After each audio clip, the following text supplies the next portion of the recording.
अस्सलाम वालेकुम dear students, उम्मीद है कि आप सब खैरियत से होंगे। Dear students, 9th class mathematics की आज की इस वीडियो लेक्चर में मैं आप लोगों के साथ डिस्कस करने जा रहा हूँ एक्सरसाइज नंबर 4.1 फैक्टराइजेशन के मुतालिक ये एक्सरसाइज है।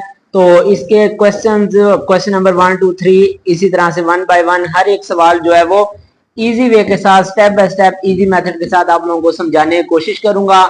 काइंडली आप लोगों ने वीडियो को एंड तक जरूर वॉच करना है, स्किप हरगिज नहीं करना। इंशाल्लाह हर एक स्टेप जो है वो मैं आपको आसानी के साथ समझाऊंगा। तो पहला क्वेश्चन जो है जी हमारे पास लिखा हुआ है factorize by identifying common factors. तो जस्ट हमने इनमें से कॉमन फैक्टर्स निकालने हैं और कॉमन फैक्टर्स के जरिए से हमने इसको सोल्व आउट करना होगा। तो क्वेश्चन नंबर जो 1 हमारे पास दिया हुआ है जी, यहाँ पर हमने लिख लिया रजिस्टर पर। तो फैक्टराइज करना है हमने कॉमन फैक्टर को आइडेंटिफाई करते हुए। तो फैक्टराइजेशन के अमल से इन तमाम सवालात को हम करेंगे। तो सबसे पहला जो हमारे पास दिया हुआ है जी 6x + 12।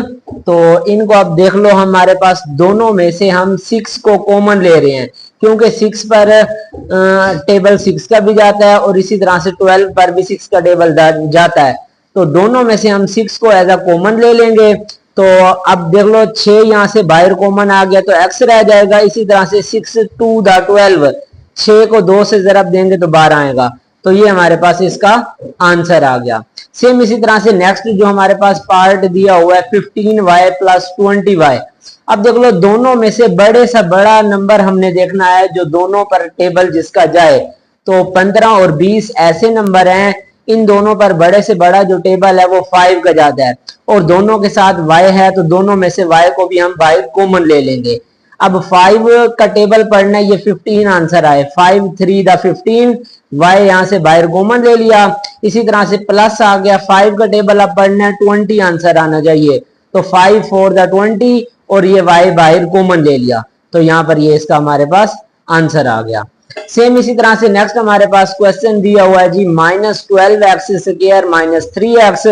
अब देख लो सबसे पहले तो इन दोनों के साथ माइनस आ रहा है, दोनों में से माइनस को बाहर कॉमन ले लेंगे और दोनों के साथ अब देख लो यहाँ पर x की पावर 2 है, यहाँ पर x की पावर 1 है।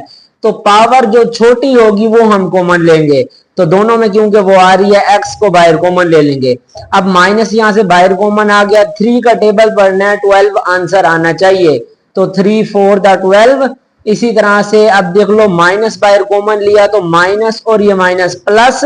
इसी तरह से ये सारी वैल्यू जब बाहर कॉमन आ जाए तो उसकी जगह पर रह जाता होता है जस्ट 1। तो ये इसका हमारे पास आंसर आ गया। इसी तरह से नेक्स्ट हमारे पास पार्ट दिया हुआ जी 4a² + 8ab का स्क्वायर। अब यहां पर भी हमने यही बात नोट करनी है कि दोनों पर एक जैसा टेबल कौन सा जाता है। तो यहाँ पर देख लो 4 है और यहाँ पर 8 है, दोनों पर बड़े से बड़ा जो टेबल जाएगा वो हमने एज अ कॉमन लेना होगा। तो दोनों पर 4 का टेबल जाता है तो 4 को बाहर कॉमन ले लेंगे। फिर इसी तरह से अब देख लो यहाँ पर a² इधर a, तो छोटी वैल्यू इनमें से a है उसको बाहर कॉमन लेंगे। यहाँ पर b और इधर b², तो दोनों में से छोटी b है वो कॉमन ले लेंगे। अब देख लो हमारे पास 4 बाहर आ गया, a² में से एक a बाहर आ गया तो हमारे पास a रह जाएगा। इसी तरह से ये b बाहर आ गया तो जस्ट हमारे पास a ही रहेगा। फिर इसी तरह से प्लस, अब 4 का टेबल पढ़ना है, ये 8 आंसर आना चाहिए। तो 4 2 द 8, यहां से a बाहर आ गया, b² में से एक बाहर आ गया तो एक b हमारे पास रह जाएगा जो इसका आंसर आ गया। नेक्स्ट पार्ट की तरफ बढ़ते हैं। हमारे पास क्वेश्चन दिया हुआ है जी xy - 3x² + 2x। अब तीनों में से हमने चेकआउट करना है कि कौन सी वैल्यू जो तीनों में कॉमन आ रही है। तो अब देख लो x की वैल्यू तीनों में है, पहली में भी, दूसरे में भी, तीसरे में भी, तो x को कॉमन ले लिया। इसके अलावा कोई ऐसी वैल्यू नहीं है जो तीनों में आ रही हो, तो जस्ट हमने x को बाहर कॉमन ले लिया। पहले वाली में से y रह गया, फिर ये माइनस आ गया, 3 आ गया, x² में से एक x बाहर आ गया तो हमारे पास x रह जाएगा। फिर इसी तरह से प्लस आ गया, 2 आ गया और ये वाला x जो है वो बाहर कॉमन आ गया। तो यहां तक हमारा इसका आंसर आ गया। नेक्स्ट इसी तरह से जो पार्ट हमें दिया हुआ है जी 3a² b - 9ab² + 15ab। तो अब इसमें से हमने देख लो तीनों में से चेक करना है कि सबसे पहले नंबर जो है वो कौन सा कॉमन आ रहा है जो तीनों पर टेबल जाता हो। तो अब देख लो तीनों पर बड़े से बड़ा जो नंबर है टेबल जो कॉमन आ रहा है वो हमारे पास है 3। तो क्योंकि 3 का टेबल 3 पर भी जाता है, 9 पर भी जाता है, 15 पर भी, तो तीनों में से 3 को कॉमन ले लेंगे। अब a यहाँ पर स्क्वायर में है, यहाँ पर 1 है, यहाँ पर 1 है, तो मैंने कहा था कि वेरिएबल जिसकी डिग्री कम होगी उसको हम कॉमन लेंगे। तो यहाँ पर हमारे पास a जो है उसकी डिग्री 1 जो है वो कम है, वो कॉमन ले लिया। फिर b है, b स्क्वायर है और d है, तो कम डिग्री b है वो, इसको हम बाहर कॉमन ले लेंगे। अब यहाँ से 3 बाहर आ गया, a स्क्वायर में से a बाहर आ गया तो a रह जाएगा और ये b भी बाहर कॉमन आ गया। फिर ये माइनस आ गया, 3 का टेबल पढ़ना है, 9 आए तो 3 3 दा 9, a बाहर आ गया, b स्क्वायर में से b बाहर आ गया तो एक b हमारे पास रह जाएगा। फिर ये प्लस आ गया, 3 5 दा 15 और इसी तरह से a b दोनों जो बाहर कॉमन आ गए तो ये हमारे पास आंसर आ गया। तो इस तरह से क्वेश्चन नंबर जो 1 है वो कंप्लीट हो गया। नेक्स्ट अब बढ़ते हैं क्वेश्चन नंबर 2 की तरफ, उसको हम अब सोल्व करते हैं। क्वेश्चन नंबर 2 हमारे पास है जी, फैक्टराइज करना है। तो फर्स्ट ऑफ ऑल जो पहला पार्ट हमें दिया हुआ है वो है जी 5x प्लस 15। दोनों में से देख लो हमने कॉमन फैक्टर लेने हैं, जैसे क्वेश्चन नंबर 1 किया तो दोनों में सबसे बड़े से बड़ा जो टेबल है वो 5 का है, तो दोनों में से हमने 5 को ले लेना है एज अ कॉमन। जब 5 को कॉमन ले लेंगे तो 5 बाहर आ गया, यहाँ से x रह गया, फिर इसी तरह से प्लस, फिर 5 3 दा 15, तो यहाँ पर ये इसका आंसर आ गया, फैक्टर बन गए। इसी तरह से नेक्स्ट जो हमारे पास पार्ट दिया हुआ है, अब देख लो हमारे पास क्वाड्रेटिक इक्वेशन की यहाँ पर जनरल फॉर्म आ रही है, एक्स स्क्वायर है, फिर 4x है, फिर प्लस 3। अब अगर इस टाइप का क्वेश्चन होगा तो इसको हम कहते हैं मिड टर्म ब्रेक। अब यहाँ पर बात समझने वाली ये है कि एक्स स्क्वायर के साथ जो कोई कोएफिशिएंट होगा और एंड में जो कांस्टेंट नंबर होगा, इन दोनों को करना होगा हमने मल्टीप्लाई। अब यहाँ पर एंड में नंबर देख लो हमारे पास 3 है और एक्स स्क्वायर के साथ अगर कुछ ना हो तो कोएफिशिएंट समझ लो होगा 1। अब 1 को 3 से मल्टीप्लाई किया तो हमारे पास आंसर आ गया 3। अब इस 3 के हमने फैक्टर्स बनाने हैं। 3 पर कौन कौन सा टेबल जा सकता है, 1 3 दा 3, बस इसके अलावा और कोई नहीं बन सकता। अब इनको हमने चेक करना होगा कि क्या प्लस माइनस करने से दरमियान वाली वैल्यू आ रही है। 3 + 1 4 तो आ रही है वाकई। अब यही दो जो है इसके फैक्टर हैं मिड टर्म वाले। एक्स स्क्वायर आ गया, इस 4x की जगह पर हम लिखेंगे x + 3x, तो ये लिख दिया 3x + x और ये आ गया +3। अब यहां से फर्स्ट 2 टर्म्स में हमने देखना है कौन सी वैल्यू हमारे पास एज अ कॉमन आ रही है। तो फर्स्ट 2 टर्म्स में से देख लो, यहां से x कॉमन ले लिया हमने, एक्स स्क्वायर में से x बाहर कॉमन आ गई तो जस्ट रह गया x।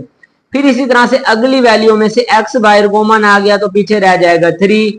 इसी तरह से नेक्स्ट अगले वाली 2 में से पहले वाले के साथ जो साइन है वो, दोनों में से अभी कुछ भी कॉमन नहीं आ रहा। जब कुछ भी कॉमन नहीं आएगा तो उस वक्त हम 1 लिख लेंगे और साथ में अब देख लो जब 1 होगा तो नेक्स्ट अगले वाली दोनों वैल्यूज आ जाएंगी x + 3।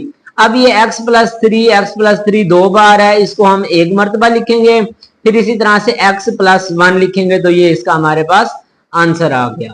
तो ये क्वेश्चन नंबर 2 का पार्ट नंबर 2 भी हो गया। अब हम नेक्स्ट बढ़ते हैं इसका पार्ट नंबर जो 3 है उसकी तरफ। पार्ट नंबर 3 और 4 करते हैं जो आपके पास मजीद आपको अच्छी तरह से समझ आ जाएगी।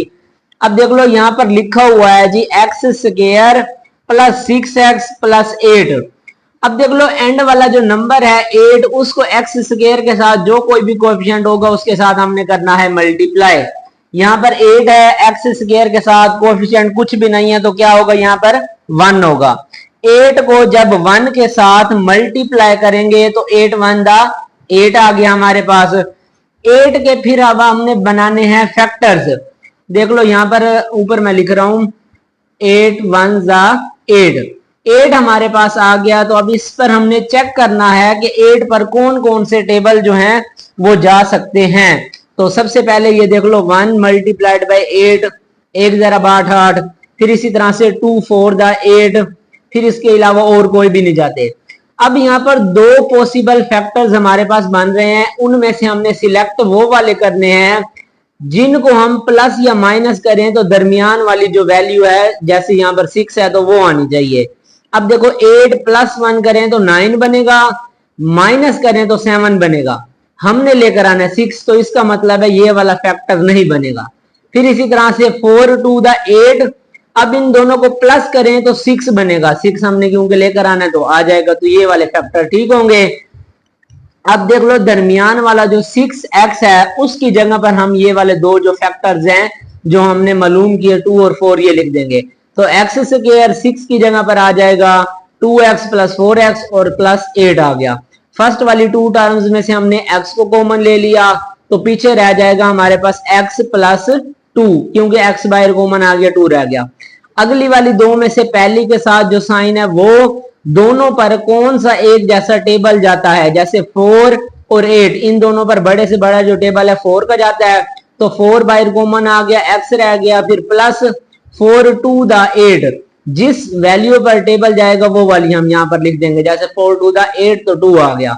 अब x प्लस टू दो मरतबा है, इसको सिंगल एक मरतबा लिखेंगे x प्लस 2 और फिर ये x प्लस 4 ये हमारे पास आ गया दूसरा फैक्टर, तो यहाँ पर इसके फैक्टर्स बन गई है, इसका आंसर आ गया। होप सो आप लोगों को समझ आ रही होगी। वीडियो को साथ साथ लाइक कर दें और कमेंट्स कर दें। आप लोग कहां से वीडियो को देख रहे हो अपने सिटी का नाम लाजमन कमेंट बॉक्स में लिखिएगा। अच्छा, अब नेक्स्ट हमारे पास पार्ट दिया हुआ है G x square plus 4x plus 4।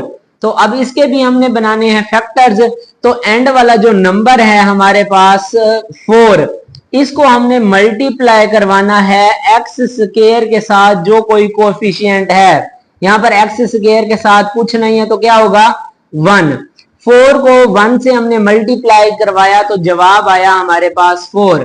4 1 दा 4 और अब ये देख लो इसके हमने 4 1 दा 4 4 आ गया हमारे पास। इसके अब हमने बनाने हैं फैक्टर। 4 पर कौन कौन से टेबल जा सकते हैं, तो 1 4 दा 4 और इसी तरह से 2 2 दा 4।